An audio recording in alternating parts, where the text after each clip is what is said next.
Hello everyone and welcome to mechanical classes by Swati. दोस्तों आजकल गर्मियां इतना बढ़ गई है कि कुछ कुछ जगह में तो 45 और 47 डिग्री सेल्सियस भी हो गई है। तो इन सभी में आप क्या करते हो कि जब भी बाहर से आती हो तो क्या करते हो, स्विच ऑन कर लेते हो एसी। क्यों? क्योंकि एसी जो है ठंडा हवा देती है और पूरी रूम को ठंडी कर लेती है। इसके वजह से आप तुरंत ही बाहर से आने के बाद एसी को ऑन कर लेते हो और आप कंफर्टेबल फील भी करते हो। लेकिन कभी कभी क्या होता है, आप तो एसी ऑन कर लेते हो लेकिन दोस्तों आपका एसी जो है कभी कभी उतना कूलिंग नहीं दे पाता है और आप फिर क्या करते हो, टेक्नीशियन को बुलाते हो या कंपनी वालों को फोन करते हो।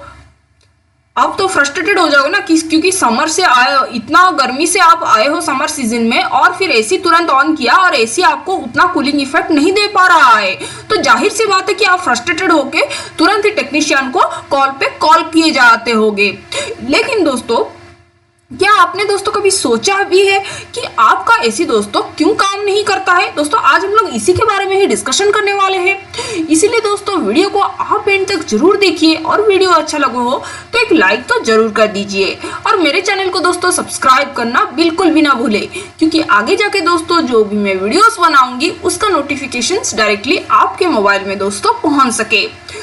तो चलिए दोस्तों अभी वीडियो को स्टार्ट करती हूँ और जानते हैं कि ये जो एसी है वो क्यों नहीं कूलिंग इफेक्ट दे पाती है। हम कुछ रीजंस को डिस्कशन करने वाले हैं अभी।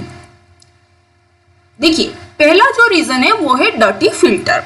देखिए दोस्तों फिल्टर जो है एक बहुत ही इंपॉर्टेंट कंपोनेंट है हमारे एयर कंडीशनर का।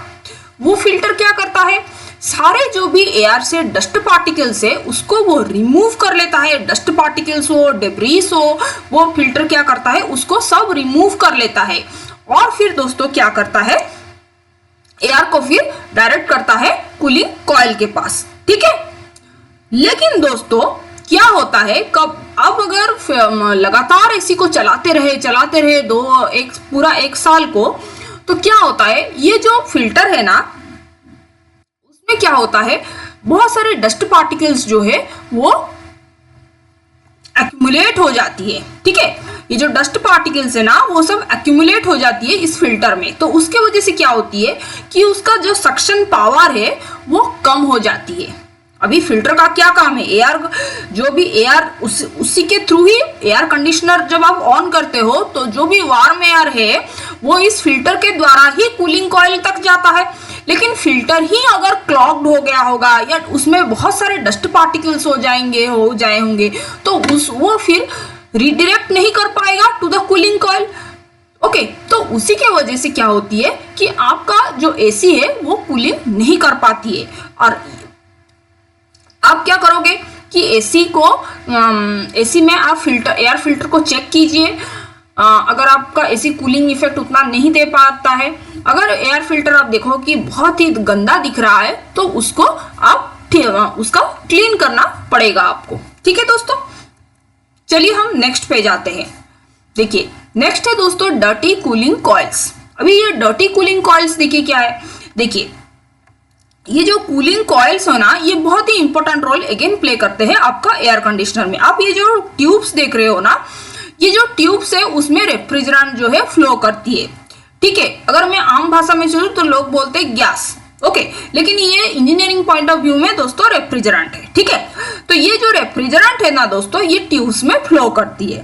ठीक है, तो ये जो आपका जो कूलिंग कॉइल मतलब क्या, यहाँ पर इवापोरेटर लगा रहता है। तो ये जो देखिए कूलिंग कॉइल व इवापोरेटर में क्या होता है कि वो हीट ट्रांसफर होता है। क्या हीट ट्रांसफर होता है, ये जो रेफ्रिजरेंट जो फ्लो करता है वो क्या करता है, हीट को जितने भी हीट है आप जो रूम में है उसको वो सक कर लेता है। ओके, और उसका फेज ट्रांसफॉर्मेशन होता है। ठीक है, और उस जो बाहरी एयर है वो उसके वजह से ठंडा हो जाती है और आपको कूलिंग इफेक्ट प्रोड्यूस हो पाती है। ठीक है, लेकिन ये जो कूलिंग कॉइल है वो अगर गंदा हो जाए, उसमें अगर धूल मिट्टी सब ये जो फीन्स है ये सब है पूरा एकदम सा गंदा हो जाए तो फिर क्या होगा दोस्तों, ये पूरा एकदम देखिए गंदा हो जाता है ना ये सब, तो क्या होता है उतना इफेक्टिव हीट ट्रांसफर नहीं हो पाएगा। रेफ्रिजरेंट जो हीट ट्रांसफर कर रहा था रेफ्रिजरेंट और वार्म एयर के बीच में जो भी हीट ट्रांसफर हो रहा था तो उतना हीट ट्रांसफर नहीं इफेक्टिव नहीं हो पाएगा, तो जिसके वजह से क्या होगा ना दोस्तों, वो कूलिंग इफेक्ट उतना नहीं दे पाएगा, आपका एसी जो है उतना कूलिंग इफेक्ट नहीं दे पाएगा। ठीक है दोस्तों। नेक्स्ट है दोस्तों कंप्रेसर। कंप्रेसर भी अनदर इंपॉर्टेंट कंपोनेंट है। देखिए पूरा जो एसी है वो पूरा वेपर कंप्रेशन सिस्टम में ही चलता है।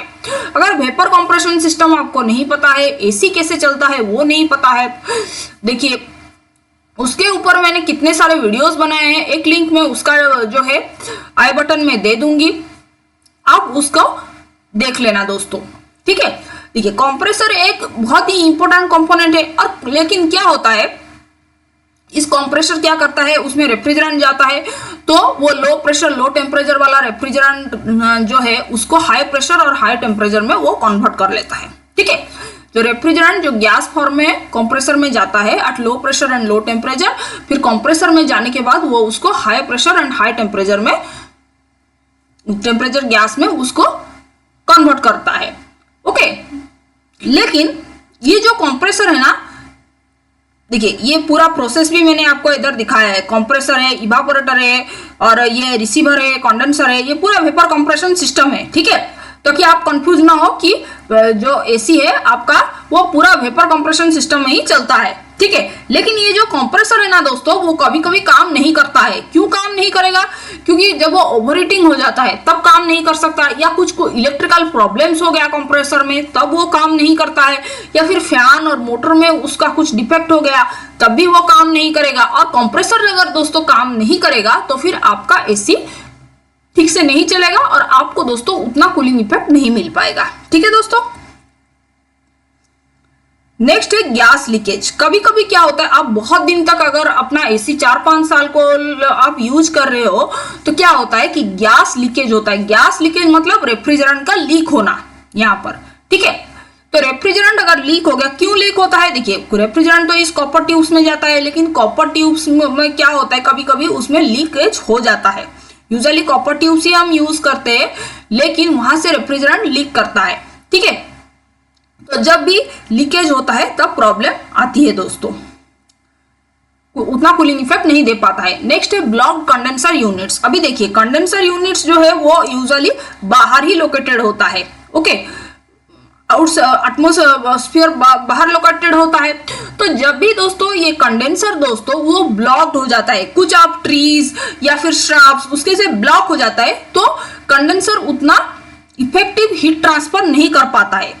ओके। कंडेंसर भी एक हीट एक्सचेंजर है दोस्तों, जो भी रेफ्रिजरेंट जो भी गर्मी पकड़ता है, गर्मी जो भी खींचता है वो बाहर फेंकता है कंडेंसर के द्वारा। ठीक है।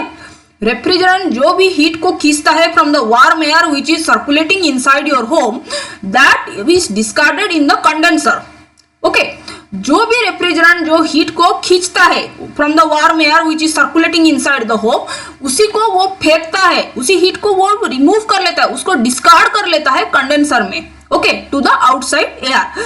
लेकिन दोस्तों क्या होता है कि अगर उस कंडेंसर के सामने बड़ा ट्रीज या कुछ तो आप कुछ रख देंगे, कुछ ऑब्स्ट्रक्शन चीजें कुछ रख देंगे, तो फिर क्या होगा, कंडेंसर उतना इफेक्टिव हीट ट्रांसफर नहीं कर पाएगा। ठीक है। कंडेंसर जब इतना इफेक्टिव हीट ट्रांसफर नहीं कर पाएगा तो फिर क्या होता है कि कूलिंग इफेक्ट में उसका बुरी असर होता है, आपका एसी उतना कूलिंग इफेक्ट नहीं दे पाएगा दोस्तों। ठीक है। आशा करती हूँ दोस्तों आपको इस वीडियो दोस्तों पसंद आया होगा। अगर वीडियो अच्छी लगी तो प्लीज एक लाइक कर दीजिए। मेरे चैनल को दोस्तों सब्सक्राइब करना बिल्कुल भी ना भूले, दोस्तों के साथ शेयर कीजिए। चलिए दोस्तों मैं वीडियो को यहाँ पर ही एंड कर लेती हूँ, फिर मिलते हैं दोस्तों नेक्स्ट वीडियो में। Thank you.